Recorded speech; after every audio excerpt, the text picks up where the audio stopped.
You are listening to Processing Trauma Out Loud, conversations about trauma and healing from two women who are doing the work. Hey everyone, this is Kandace and Sher with Processing Trauma Out Loud. Sher and I have been in a pretty long series of what we're naming as story work themes.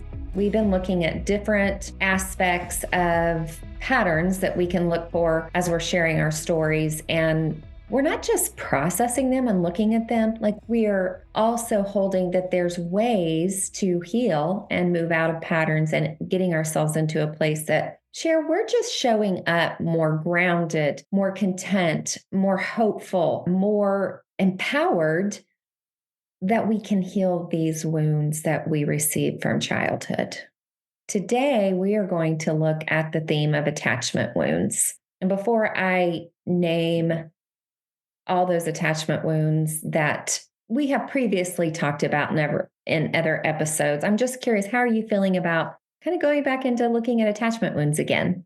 Loving it. I think it's been, and we've been enjoying this talking off and on over the last few months, really, about how we are noticing changes in the ways that we are moving more toward earned secure attachment in our relationships, that we're not going into our old styles as much as we used to. We both are big believers that this topic is so important and affects our relationships in such significant ways and can be healed. And also that the healing process is just so lovely, I will say. Like, to begin to experience relationships where we feel more secure, more loved, more lovable, this more seen, right?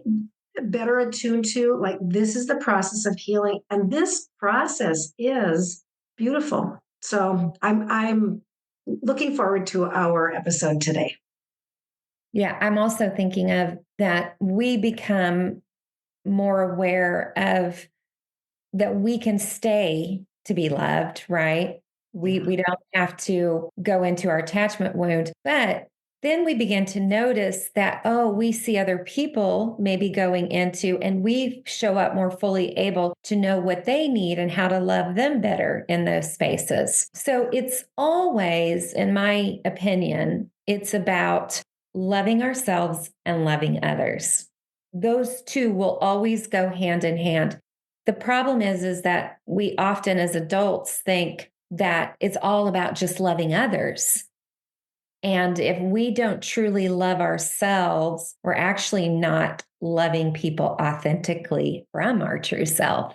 Yeah, this is an important topic, and I'll just go through the attachment styles pretty briefly. People can also look this up, and then we'll get into how this has helped us specifically. You already mentioned that there is earned secure attachment. This is what we are all growing in. This is what we desire. And this is what some experts will say about half of the population do have pretty good access to. Not perfectly. Even if you have an earned secure attachment and you are secure in your attachment, it doesn't mean you never struggle. It usually just means you are able to quickly get yourself grounded into a secure attachment with yourself, with others, and even with God. But the insecure attachment styles are, number one, an anxious or preoccupied attachment style. This comes from a child never really being sure when their needs are going to be met. They're very preoccupied trying to make sure in some way they get their needs met,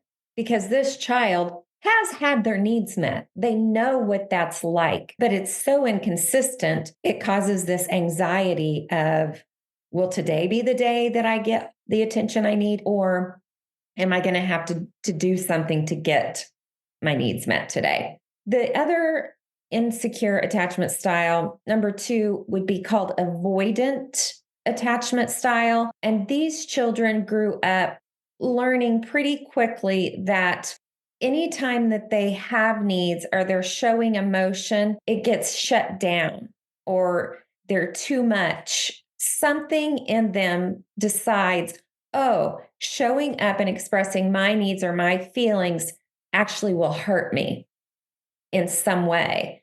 And so, for survival, to feel safe within their body, they become avoidant. This is not what they want to do.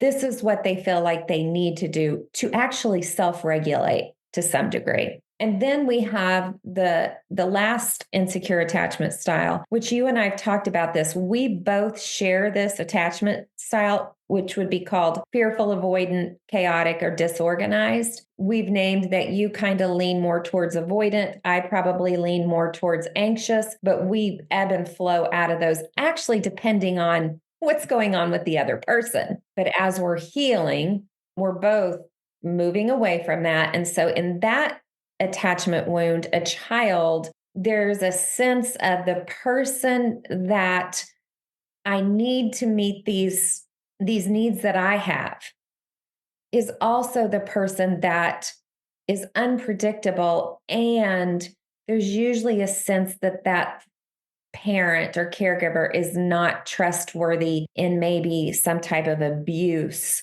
or abandonment, or in my case, being entrusted with somebody else that abused me. Why would someone take me here if they knew I was going to be harmed? So there's this fearful avoidant going back and forth from being avoidant and being anxious. Okay, deep breath. I know that's a lot. And I want to say, Cher and I aren't experts per se, but I would say we're getting pretty close, but we want to send you to other experts. So go look up Stephanie Riggs on attachment. She is an attachment expert that you can learn more from.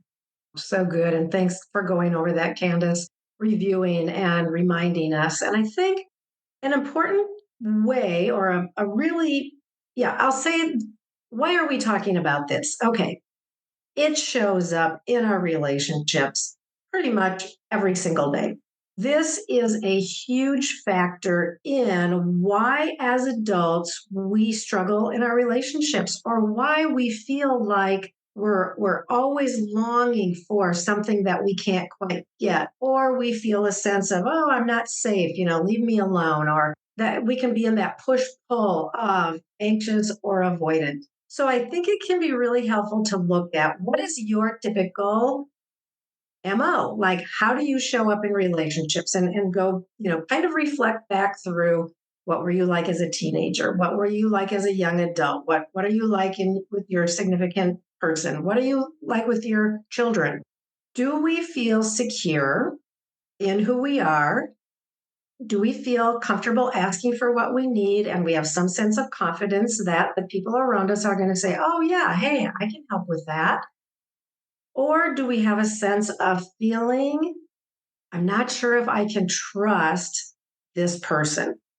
And so we're trying to move toward, and somehow through direct or indirect types of ways, we try to get a way for us to be seen and attuned to and our needs met. Or we're saying, whoa, I can't really trust you. I'm going to go take care of myself. How are you showing up in these styles of attachment that Kandace just went over? And this can really help us understand why we're showing up the way we are in our relationships today. But if we can identify, like, whoa, I really tend to be avoidant or whatever, then I can go back and I can look, like, how did I relate to my parents? Was I avoidant even as a young child? When I had needs, did I have freedom to say, Mom, look at me, care for me, take care of me, come and find me, Or did I just kind of wander off and find a place where I could self soothe and not be a problem? That's one example, and we could give many, many examples. But if we look at how are we showing up in our adult relationships, that can really be a big clue, give us lots of clues as to what we were experiencing as a child, and then begin to investigate those relationships a little bit more as to what may have been going on that maybe we just missed or we excused, but we need to really take another look at that. What's coming to me is this idea we've talked about called our growth edge. I'm thinking of the growth edge when we're looking at attachment, becoming securely attached. So a lot of this is about being able to regulate, being able to find that grounded, calm state within our own bodies so that we can get to the truest story about who we are and what we have available to us. So when I'm working with a client, I like to get a feel for, where are they at on this attachment wound and style. I don't want to call it a grid, but just kind of getting a feel for how are they showing up in their relationships. And I do that not by me telling them. I ask them questions. I listen to their stories, and this pattern emerges. So what we know is we were created for community, for relationship. Now, we were also created to be able to have solitude, to feel a sense of security and safety and groundedness, even when we are alone. So, for the person who leans more toward avoidant, we know that their growth edge is going to look like being able to breathe through that anxiety of wanting to pull away and taking micro movements towards staying just a little bit longer, maybe asking for a little bit more, being able to help them find their voice on what they need. And then we also know for the anxious attachment style, where I'm going to go with someone that's leaning towards that is being able to help them find that growth piece of finding a sense of groundedness within their own body that they can begin to move towards kind of peace and solitude. If we always think that we have to be connected to this person in this way, kind of like a baby would be to their mama's breast, we have to help them wean off of that and know they now have what they need within themselves. This dynamic of how we move toward and away from people in our, even as we're growing in our awareness of what we need is really, you use the word this morning, it's like we're moving in teeny tiny steps where we move toward, and then maybe we go back and evaluate, maybe we take inventory of what's going on inside of me, and whoa, does my little girl need me to see her, and maybe to say, yep, and I do this all the time. Yep, baby girl, like I know this is hard right now. We know what it feels like to be hurt in this situation. And, I think we're at a place where we can take a risk. Like, are you with me? Can you be with me? Like, I have these dialogues all the time. It's so powerful in helping me soothe that anxiety that I feel so that then I can be more in my prefrontal cortex and really make a decision like, can I move toward this or can I move away? Do I need to test the waters? Do I need to use my voice and ask for what I need? But I can do it from a completely different way, in a way that is not anxiety driven, but from a place where I am feel much more of a sense of rest and where I can take some risk. I keep thinking about our relationship and how when we met, we didn't understand exactly all the dynamics. We may have had a little bit of language, but you and I have both named that we are fearful avoidant. And it's been interesting to me to see how we have gained that insecure attachment through doing the work of whatever feelings of insecurity that we may be in the moment. That may mean, I'm just going to give an example. You coming to me, and I think I remember this at one time, and you just used your good, brave voice. And in some way you said, I'm needing more. And then me going, okay, is she needing too much? What is she needing? And why am all of a sudden I feel like I'm having a hot flash? I was able to breathe and slow down. And like, oh no, she's inviting me into an earned secure attachment where I'm going to be faced with what is my growth edge here? do I have the capacity to give more in this space that you're asking for? I'm telling you, this for both of us, because we've both done it in different ways, has been one of my primary healing relationships in my attachment wound. Love that so much. Yeah.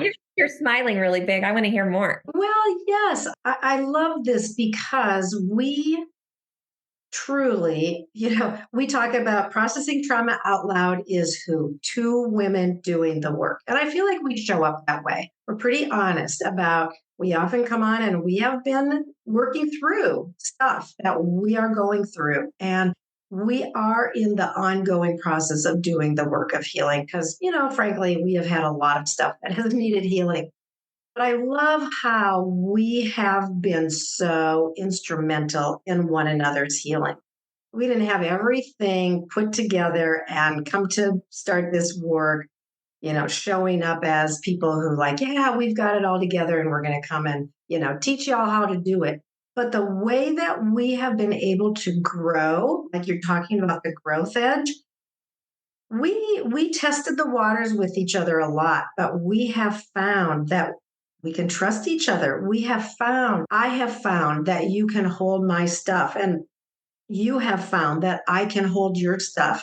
And so that more and more we can show up with just being really real, even often right in the midst of dysregulation and help each other come to these places where we are grounded. And this has helped us not just with each other, but we now know earned secure attachment. And this not only affects our relationship, it affects my relationship with every single person in my life. Wow, I'm getting emotional. I just had this image of the times I've come to you, and I have just felt too much. And so far, you have not pulled back or looked away. Yeah. And wow, Cher, just thank you. Mm. Thank you. Yeah. And I mean, and for me, it's like it's such an honor and privilege to hold space with you. And I want to just say, like, that is that feeling that we are too much. Like that is such a message that can cause us to shut down or to turn away or to pull back because we are afraid. We're just afraid because that's what anxious attachment is. But that you had the courage to keep coming and testing the waters and finding out, can I hold it? And can I hold where however you show up? And and really likewise, there have been a lot of times that I've come to you and have just been like, I'm dysregulated right now. Not that I could always say that, but I mean, I was dysregulated in the moment. And yeah, it has been beautiful. And I think I'm glad we're talking about this here. And I think we do this a lot, but to give our listeners glimpses of two real women whose lives have been changed by learning about these concepts and then really practicing with each other. And as we have done this, it has helped us heal. It has helped us grow. It has helped us have much more love. Like we experience love with each other and beyond, like I've never known before in my whole great big long life. Yeah, which leads me to want to invite our listeners to please reach out to CandaceSher@gmail.com, KandaceSher@gmail.com, to get connected to some resources that can provide what you need if you're wondering, can I ever have this? Can I feel this? And I'm going to say that doesn't mean Cher and I are just in bliss 24/7. No, we have little glimpses, but for the most part, it is being able to like, okay, I'll start the work now. And a year from now, oh, I think I've grown a little. 2 years, oh, I'm seeing a little more movement. Cher and I know this. There is no pressure or demand to be at a certain point at a certain time. It's just like, oh, maybe we could just get headed in the right direction. And I just want to echo this, Kandace. Like, I have been thinking more and more about there are so many people that want help and want change and are afraid to move toward it. And I just want to echo the invitation, find a little bit of courage and reach out. We would love to talk with you and help you get connected with resources that can change your life as our lives have been changed. Yes. Yes. Amen. Good to be with you today, friend. You too, Kandace. Thank you so much for hanging in there with me. My pleasure. Love you. Love you too. Thank you for listening to Processing Trauma Out Loud. Make sure to check out the show notes for links to suggested resources and social media. Like, subscribe, and follow to keep up with our weekly content. And if you don't mind, take a moment to rate and review us. Your feedback is extremely valuable and contributes to the success of this podcast. One last thing. If you have found this podcast helpful in any way, or if you have questions on how to take the next steps on your healing journey, please reach out to us via email at KandaceSher@gmail.com. That's KandaceSher@gmail.com. Our sound engineer is Jeremiah Jones of Audit Story LLC. We welcome you to join us for more conversations soon. Take care.